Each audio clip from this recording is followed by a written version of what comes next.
At a quiet family dinner in Elmwood, everything snapped. One moment I was passing the mashed potatoes. The next my parents looked straight at me and said, "Nobody needs your money or you." The room didn't breathe. My sister nodded, almost relieved to finally say it out loud. I felt the air collapse around me, like the whole table had already rehearsed this moment without me. I didn't argue. I didn't cry. I stayed silent, because while they thought they were cutting me out, they had no idea what that silence really meant or what I was about to do next. And trust me, none of them saw it coming. I used to believe that distance was the only thing standing between me and a normal family. Living in Seattle, working long hours as a software engineer, I told myself I was just too busy, too far away, too caught up in deadlines to be present the way they wanted. But the truth sat deeper than that, buried under years of unspoken expectations and the kind of history families pretend to forget. Growing up in Elmwood, life never felt easy. Our small house always smelled like motor oil from Dad's work clothes and fabric softener from Mom's quilts. Money was tight enough that even the walls seemed to hold their breath. I remember the nights when the recession hit hardest. Mom whispering about overdue bills, Dad pacing the hallway, and me pretending to sleep while I listened through the thin drywall.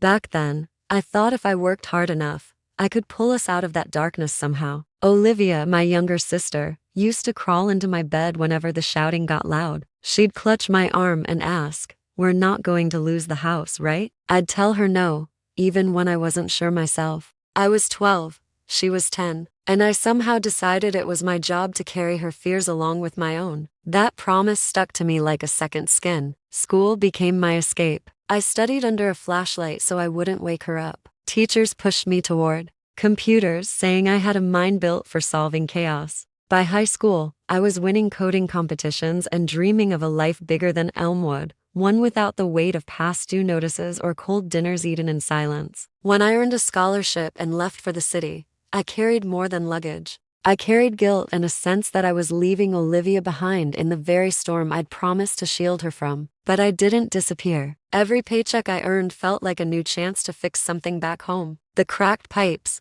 the leaking roof, the repairs Dad couldn't afford. I sent money quietly without ceremony, because that was how love operated in our family. Unseen, unspoken, expected. Olivia had dreams too. A small boutique, a place to sell her designs, something she'd talked about since she was a kid. Helping her felt like fulfilling that childhood promise in a way words never could. A loan here, a payment there, and eventually an SUV to help her run the business. Somewhere along the way, though, Olivia's gratitude faded into something sharper. She'd joke about my big city life or call my help charity. Dad bristled whenever I made an offer to fix something. Mom shifted her tone whenever I mentioned visiting, as if my presence was an inconvenience, not help. Still, I hoped that family dinner would be different. A chance to reset, a chance to feel like I still belonged. But I misread everything. Every silence, every shrug, every tight smile. And by the time I realized the truth, the damage had already been waiting for me at that dinner table. The moment I walked into my parents' dining room that night,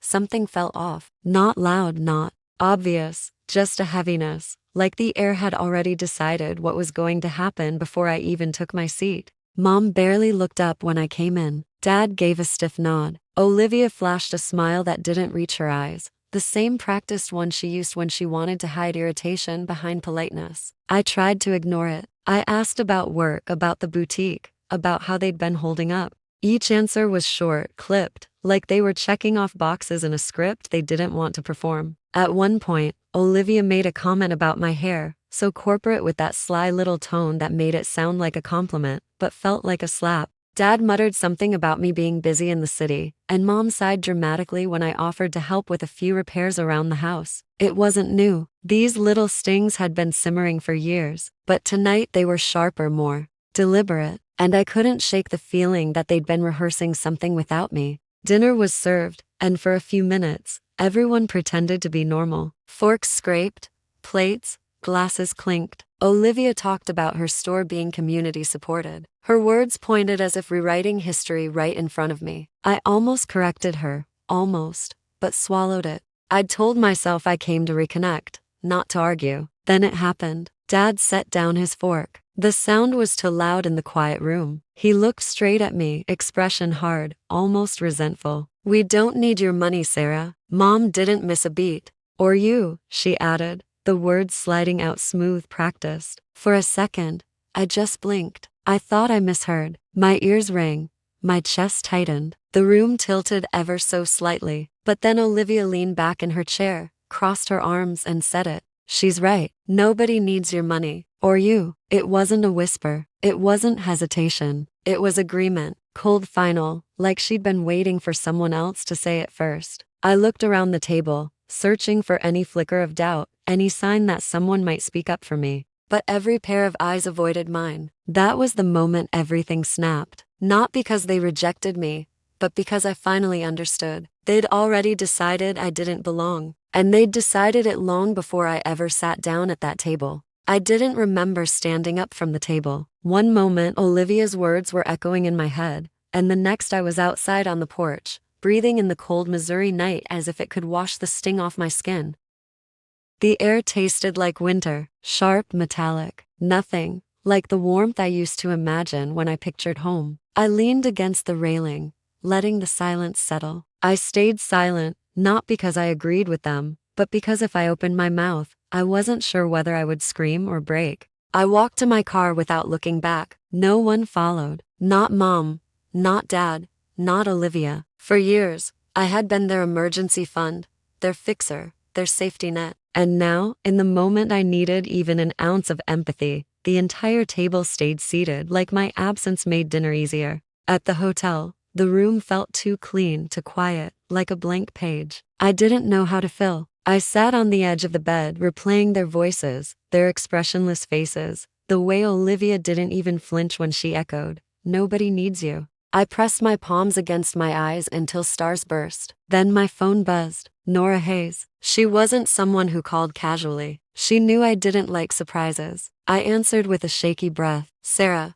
did something happen tonight?" Her voice was cautious, almost bracing. I swallowed. "Why?" "You need to check Olivia's Instagram right now." My stomach tightened. I opened the app, searched my sister's page, and felt the last bit of hope drain out of me. There she was, standing inside her boutique, smiling like her. Life was a fairy tale captioned, "Built this empire from nothing." Self-made and proud. Post after post said the same thing. No mention of the payments I'd sent home. No mention of the inventory loan. No mention of the SUV she drove that was still under my name. Just Olivia, the town's self-made star, basking in praise. That wasn't hers alone. "That's not even the worst part," Nora said. Her friend Bella commented that she never took a hand out. People in Elmwood believe every word. Something in me shifted. The anger I felt at dinner sharpened, crystallized into clarity. I wasn't just rejected. I was erased. I opened my laptop. My fingers hovered above the keyboard, trembling. But not from hurt anymore. From certainty. If they didn't need my money, if they didn't need me,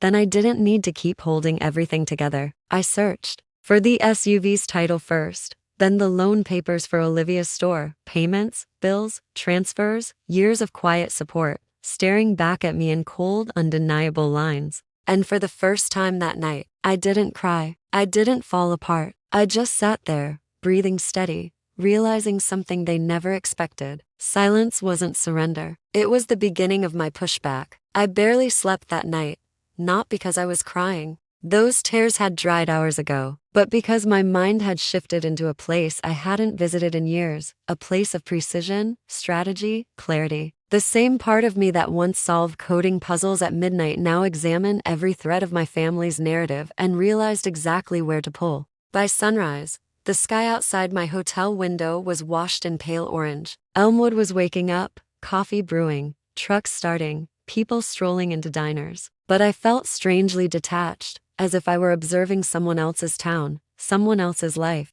I didn't bother going to my parents' house. I opened my laptop instead. Step 1.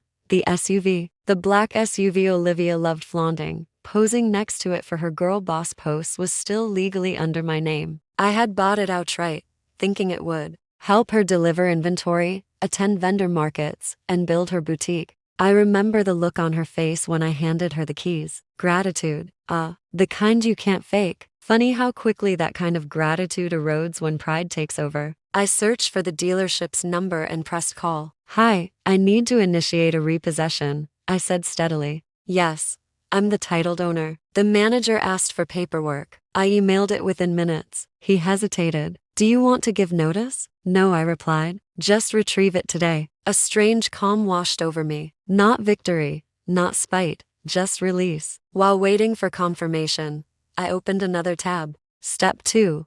The boutique loan. Yarn and leaf. Olivia's self-made empire only existed because years ago, she'd called me, sobbing, terrified she'd never achieve her dream without help. And I, in all my guilt-bound devotion, had co-signed a loan big enough to break her if anything ever went wrong. It was time to let it go wrong. I drafted an email to the bank. I will no longer be making payments on the shared loan. Please redirect all notices to the primary borrower. I hovered over send for less than a second. Click. Consequences weren't cruelty. They were clarity. Not even 30 minutes later, the dealership called back. We've picked up the vehicle. Just like that, one piece of Olivia's facade removed. I didn't smile. Not yet. I closed the laptop and breathed in the stillness of the hotel room. There was a lightness in my chest, unfamiliar, but welcome, like something heavy had finally cracked loose. A knock startled me. It was Nora. She stepped inside and locked the door behind her. Sarah,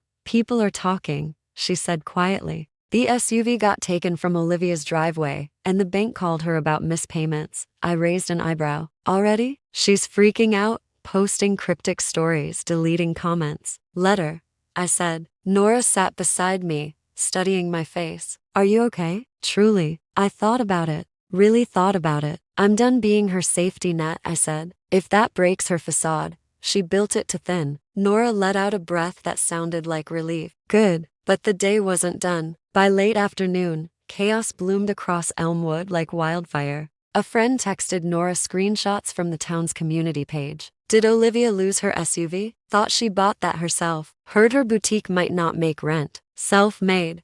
Guess not. People who praised her yesterday were now dissecting her story, comparing timelines, realizing pieces didn't add up. The praise became suspicion. The suspicio